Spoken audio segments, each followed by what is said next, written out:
Saudara, kita awali dengan laporan perdana. Saudara, seekor anak gajah liar jenis betina diperkirakan berumur 4 tahun terkena jerat rusa di kawasan Karang Ampar, Kecamatan Ketol, Kabupaten Aceh Tengah. Gajah liar ini terpisah dari kawanan usai terkena jerat tersebut hingga harus mendapatkan perawatan dari tim dokter Balai Konservasi Sumber Daya Alam Provinsi Aceh. Tim dokter dari Balai Konservasi Sumber Daya Alam Aceh bersama tim pengamanan flora dan fauna melakukan pengobatan terhadap anak gajah liar yang terkena jerat rusa di kawasan hutan desa Karang Ampar, Kecamatan Ketol, Kabupaten Aceh Tengah. Seekor gajah Sumatera ini diduga tertinggal dalam kawasan usai terkena jerat rusa yang terlilit di bagian kaki kanannya, dan diduga gajah tersebut sudah terkena jeratan dalam belasan hari.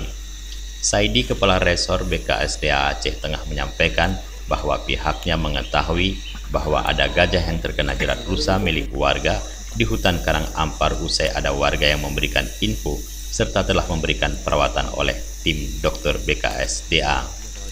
Usai melepaskan jerat dari kaki gajah tersebut dan memberikan perawatan dan dinyatakan sehat untuk dilepas liarkan kembali, pihaknya langsung melakukan pelepasan gajah betina itu.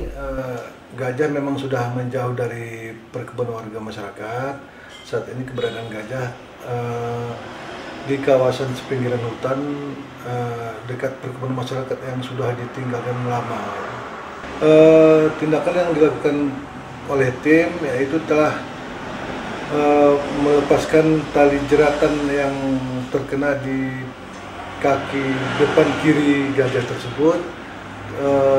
Setelah dilakukan pelepasan tali jerat, pihak tim dokter telah mengobati.